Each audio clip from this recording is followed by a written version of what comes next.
In 1894, a group of Ojibwe elders described a world that no living person has ever seen.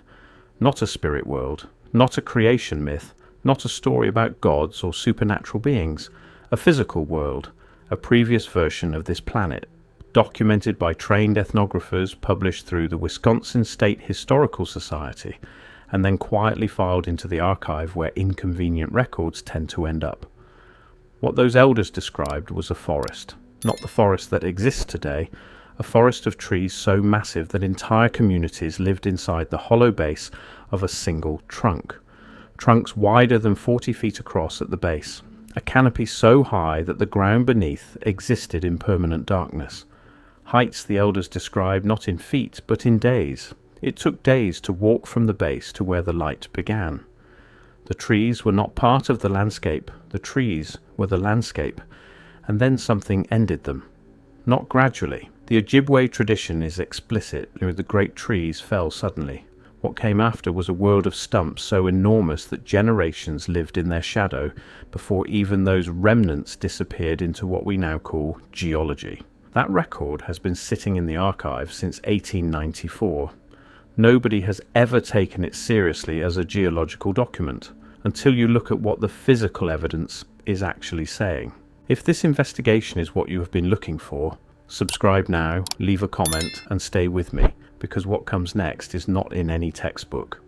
In 1878, a government geologist named Clarence Dutton spent 12 years mapping the Colorado Plateau and wrote in his official field notes that certain canyon walls displayed a layering pattern that reminded him repeatedly and uncomfortably of cross-section wood. Published, filed, never investigated. That same decade, survey teams in Nevada and Utah documented flat-top formations whose rock displayed what their notes described as a fibrous interior structure unlike any volcanic material in their geological reference library. Documented, submitted, absorbed into the literature as pareidolia, and never examined again. The formations are still there. Devil's Tower in Wyoming, 867 feet of columnar rock rising from the plains with no volcanic field, no lava flows, no geological system connecting it to anything around it.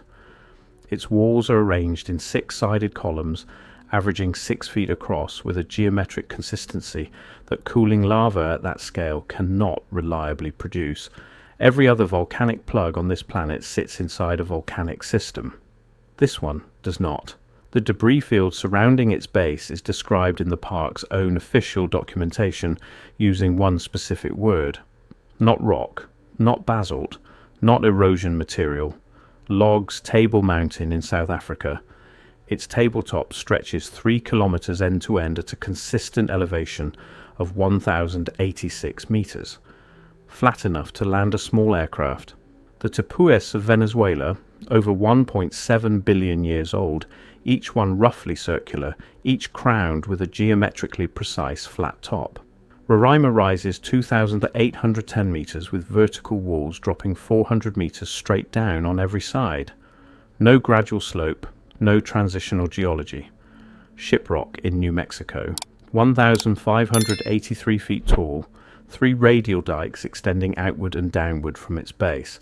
Magma does not run downward, root structures do. That anomaly is in the geological literature. It has never been resolved. Different continents, different rock types, different geological eras, a separate official explanation for every single one. Same shape, every time. Now the number that breaks the model. The Pittsburgh coal seam covers more than 35,000 square kilometers across Pennsylvania, West Virginia, and Ohio, an area larger than Belgium. To produce 1 meter of coal, you need between 10 and 30 meters of original plant material. The source organisms required to produce what is in the ground have no biological model that explains them. The atmosphere those organisms required, Carboniferous period, oxygen at 35% versus today's 21%, produced dragonflies with 2-foot wingspans, millipedes 8 feet long, scorpions 3 feet across. The official explanation for 35% oxygen is 150-foot trees in ancient swamps. The tallest living tree on Earth today is 380 feet, and the math still does not close. It has never closed. The Ojibwe elders in 1894 were not aware of the Pittsburgh coal seam, not aware of Dutton's field notes, not aware of the oxygen problem or the debris at Devil's Tower. They were describing what their tradition preserved across thousands of years, a world before this one, a forest before this forest. One elder used a phrase the recorder preserved without comment. He said, when the great trees finally fell, the sky itself came down with them. That sentence has been in the archive since 1894, and when you hold it against the coal seam math, the oxygen anomaly, and the debris field that park rangers still call logs, the picture that forms is one that the current map of this planet was never drawn to show.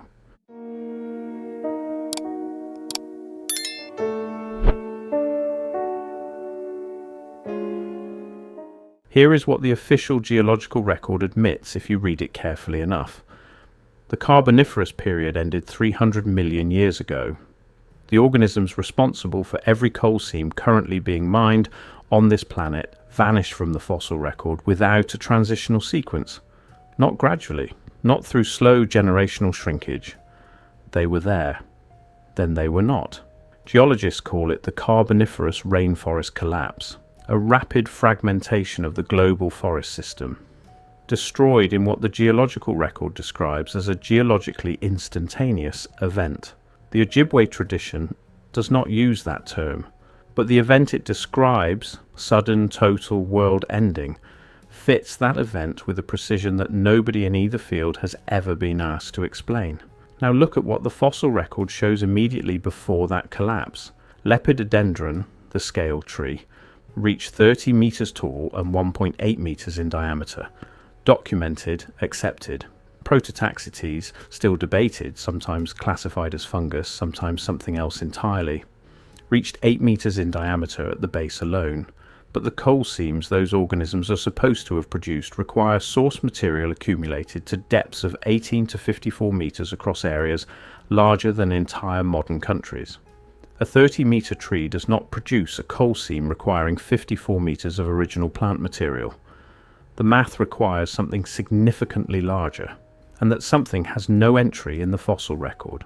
Not because it wasn't there, because permineralization at extreme scale produces something that looks exactly like geology, gets labelled as geology, gets a placard and a hiking trail, and never gets the biological analysis that would settle the question in months. That analysis could be run right now.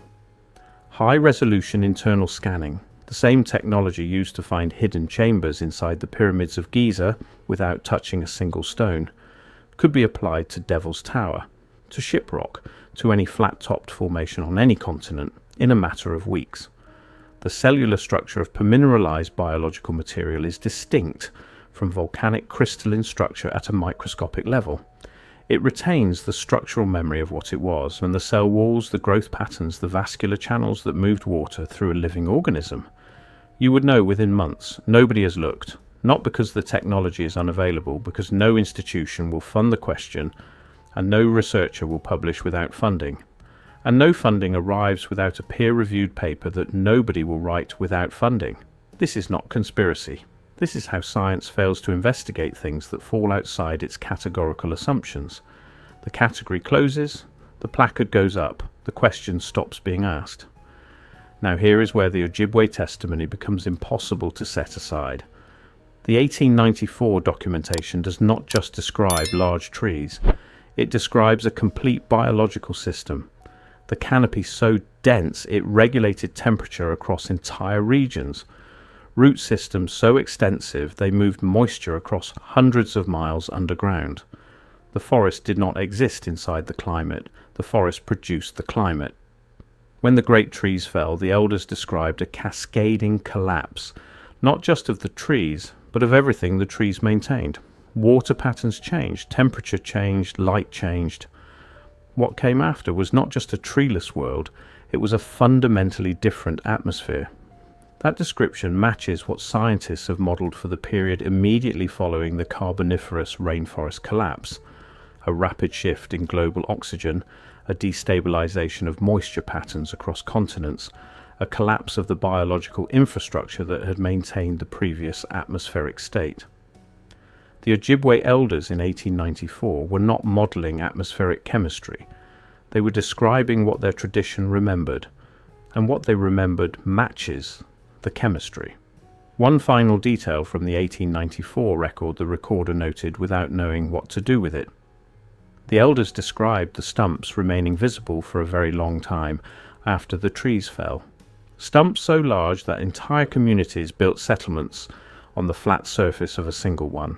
Stumps whose root systems continued shaping the drainage and soil of the surrounding landscape for generations after the tree above was gone. Then the stumps began to disappear. Not through decay. The elders were specific about this. They turned to stone, hardened, sank into the earth, and became indistinguishable from the landscape around them. Permineralization. The elders described permineralization without using the word, because they had watched it happen. What they described, sinking into the earth and becoming stone over the span of generations, we have been calling mountains.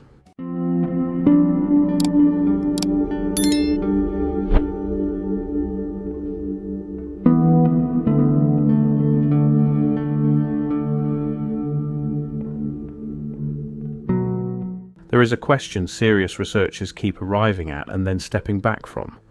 Not because the evidence doesn't support it, because the implication requires revising not one geological model, but the entire framework every institution on this planet has built its understanding of Earth history around.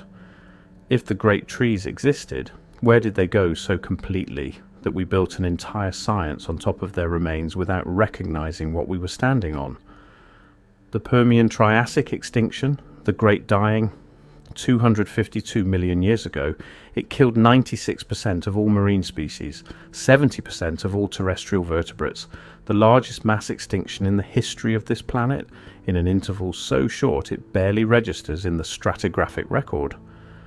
Before it, organisms scaled to a 35% oxygen atmosphere.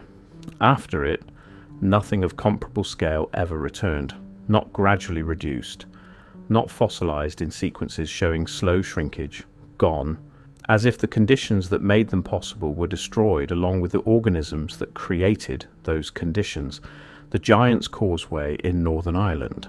40,000 interlocking hexagonal basalt columns averaging 12 inches in diameter, with a geometric consistency that geologists who study crystal formation describe privately as unusual for cooling lava at that scale.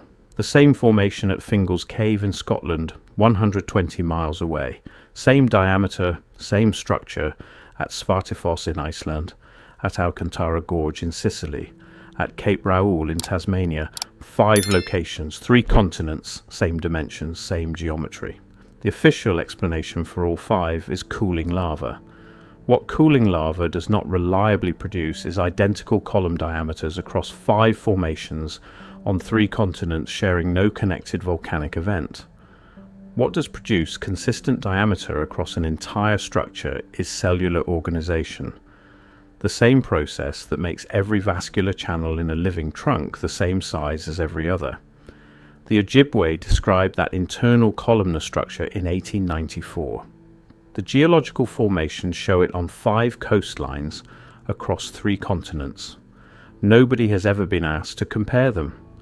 Here is the full picture when you hold every piece together. The coal seam math requires source organisms with no entry in any accepted biological record. The Carboniferous oxygen spike requires photosynthesis that 150-foot trees cannot mathematically produce. The Great Dying ended whatever created those conditions, completely, abruptly, without a transitional fossil sequence. The flat-top formations on every continent share a shape the official explanations address only in isolation, never as a unified global pattern. And the Ojibwe oral tradition, documented in 1894, describes the internal structure, the atmospheric function, the sudden ending, and the gradual hardening into stone of organisms that match every anomaly in that list, through a line of transmission that had no access to any of the geological data it describes. Each piece has an individual explanation. Together they form a pattern. The Ojibwe held that memory for thousands of years and handed it over in 1894. It is still in the archive. The columns are still standing on 5 coastlines. The coal is still in the ground. The stumps are still in the landscape, labelled, placarded, photographed by tourists who never ask what they are actually looking at. The Ojibwe did not call them mountains. They called them what they were. And what they were has been waiting in the archive since 1894. For someone willing to hold it against the geology and ask what the two together are actually describing.